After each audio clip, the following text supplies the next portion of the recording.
Hello, I'm Stef Cassella. I was a prosecutor in the U.S. Department of Justice for 30 years, and I am now working as what they call a subject matter expert with Asset Forfeiture Law, a consulting company in Baltimore, Maryland, and Washington, D.C. This would have been my 20th year appearing at the symposium in Cambridge, where it's always such a pleasure to see old friends and exchange ideas with colleagues from all over the world. Like everyone else watching this video, I missed the opportunity for personal contact, and I look forward to being together again next year. Meanwhile, I thought I would return to the topic of my very first presentation at the symposium in 2001. How does one country recover the proceeds of crime that have been removed to another country? Specifically, for today's presentation, I will focus on how other countries can request the assistance of the United States in recovering the proceeds of crime that were committed abroad but that are found in the U.S. There have been many examples and many successes, a great deal of progress in this area in the past 20 years. So I thought it worthwhile to review where we are now and to give some recent examples of how the process is working. I should say at the outset that what prompted my return to this topic is a project I recently undertook at the behest of Transparency International. As many of you know, Transparency International is an NGO dedicated, among other things, to recovering the proceeds of public corruption, particularly corruption occurring in the developing world, when those proceeds have been invested in other countries, such as the U.S. Transparency International is putting together an online course on this topic, and I was able to contribute the section on recovering proceeds found in the United States. I've written a detailed paper that will be part of that course, and it is setting out what foreign governments or victims should know about the procedure for getting authorities in the U.S. to recover criminal proceeds under U.S. law. And I hope to have permission to share that paper with you. In this presentation, I will hit the high points, summarizing what federal authorities in the United States are able to do to assist others in recovering the proceeds of crime that are found in the U.S. The United States is committed to helping foreign governments and victims recover the proceeds of crime, and it has two principal means of doing so. The first is for the foreign government to obtain a forfeiture or confiscation order from its own courts as part of a criminal prosecution or in a non-conviction-based forfeiture action, and then to ask the assistance of the United States in having that order registered and enforced by a federal court. So, for example, if, say, Brazil were to obtain an order in a criminal case ordering a defendant to forfeit criminal proceeds that are found in, say, Miami, it could ask the U.S. to have a federal court in Miami register and enforce that order, and direct that the property in question be returned to Brazil. The second method, which would be the fallback if there is no forfeiture or confiscation order from a foreign court, is for the foreign government or victim to provide the evidence that links the property in the United States to a foreign crime to the Department of Justice. And the Department of Justice may then use that information to commence a non-conviction-based, or NCB, forfeiture action against the property under federal law. If successful, that action would result in the transfer of title to the property to the United States, which could then return the property to the foreign country or to the victims. I will outline how each of these methods works and give a few recent examples to illustrate the process. So first, let's talk about the process of enforcing a foreign judgment. The idea is to get a federal court in the United States to recognize the validity of a foreign judgment and to give it force and effect. There is a statute that sets out the procedure for doing this, so what the foreign government and the U.S. Department of Justice have to do is to follow those steps. And here's what they are. First, the foreign government must make a formal request to the United States to enforce its judgment. Second, the Attorney General must certify that it is in the interest of justice to do so. Third, the Department of Justice must file an application to enforce the judgment in a federal court.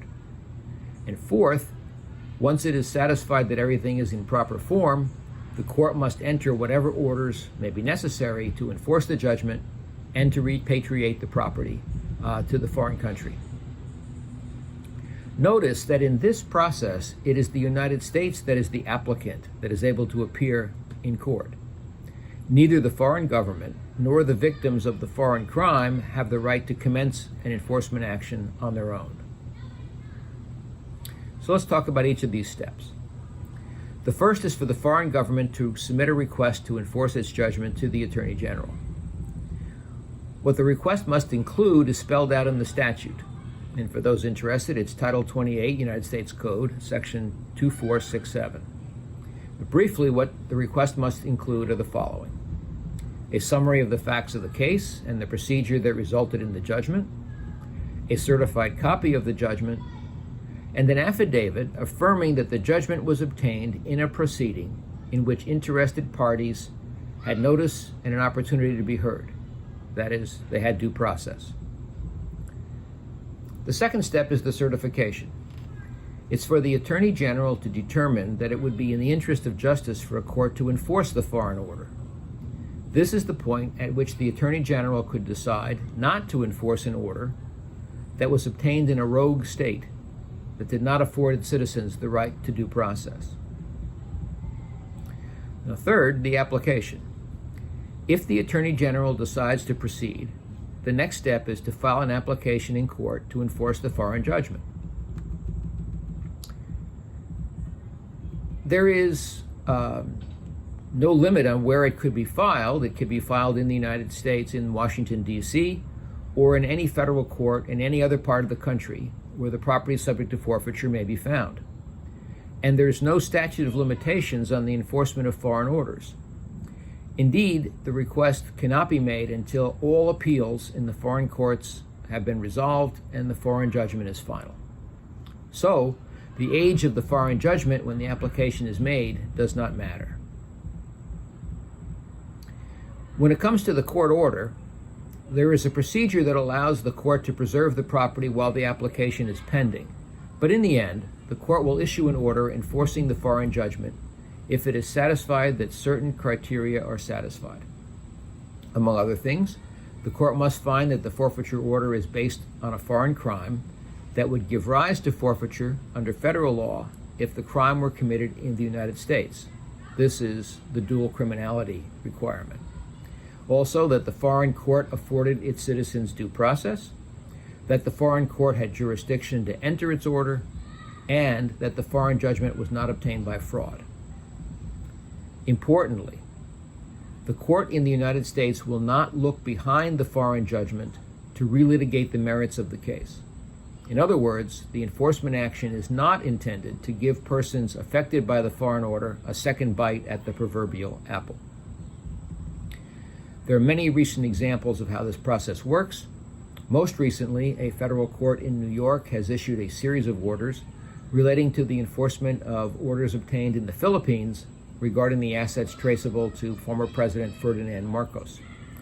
I have provided citations to that case and to many others in my paper.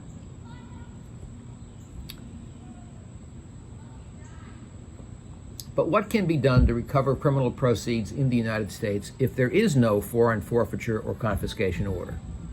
The answer is to convince the Department of Justice to bring a non-conviction-based, or NCB, action. In the United States, this is called a civil forfeiture.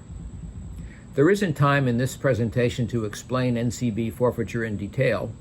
I've written on that topic frequently, and those articles can be found on my website. But in sum, it is a proceeding in which the government identifies property that it believes is traceable to a crime and brings an action in which it must prove both the crime and the connection to the property by a balance of the probabilities. It does not require a criminal conviction or even a criminal case, but it does require proof of a crime and a connection between the crime and the property. In other words, an NCB action must be brought against a specific asset. It is not a means of obtaining a personal judgment against the wrongdoer. While that tracing requirement can be burdensome, there are many advantages to NCB forfeiture, not the least of which is that it does not require jurisdiction over the wrongdoer. The court must have jurisdiction over the property, but it need not have jurisdiction over the wrongdoer or the owner of the property. So, an NCB forfeiture is perfectly suited to cases where the proceeds of crime are found in the United States, but the wrongdoer is a corrupt foreign official or other person living in a foreign country. What is required is for the foreign country or the victims of the foreign crime to present the U.S. Department of Justice with the evidence needed to prove that the foreign crime was committed and that the property in the U.S. is traceable to that crime. Such cases generally begin when the foreign government brings the need for an NCB forfeiture action to the attention of the Department of Justice's Office of International Affairs. But they also may begin less formally with a contact to a federal prosecutor in the district where the property subject to forfeiture is located. The foreign government or victim does not have to be represented by counsel, but counsel may be able to assist in locating the assets to be forfeited and in making contact with the appropriate U.S. authority. The government has tools that it can use to enhance the production of evidence.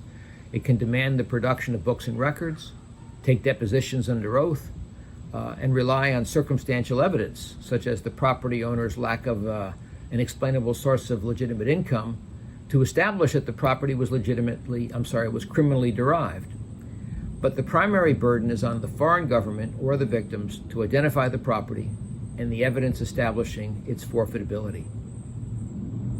Again, as in the case of enforcing foreign forfeiture or confiscation judgments, this is not something that the foreign government or victim can do unilaterally or privately. An NCB action may only be commenced by a federal prosecutor. There are many recent examples of cases where the proceeds of foreign crimes were recovered using NCB forfeiture. One of the most common scenarios is the bringing of an NCB forfeiture action to recover stolen artwork or antiquities that turn up in the United States. The U.S. has also brought forfeiture actions to recover terrorist assets or the assets of international drug traffickers, and it has recovered the proceeds of foreign fraud schemes. Perhaps the best known example of that most recently is the pending action involving the 1MDB case from Malaysia. And of course, there have been several notorious cases involving the proceeds of foreign public corruption or kleptocracy, including the assets involved in the cases of General Abacha from Nigeria, President Obiang and his son from Equatorial Guinea, and former Prime Minister Lazarenko from Ukraine. There are many additional examples cited in my paper. I hope that this brief overview of the process of recovering the proceeds of foreign crime that are found in the United States has been helpful, and that it leads to more instances where, using one method or the other, the United States is able to assist in recovering and repatriating the proceeds of a foreign crime. Thank you very much, and good luck.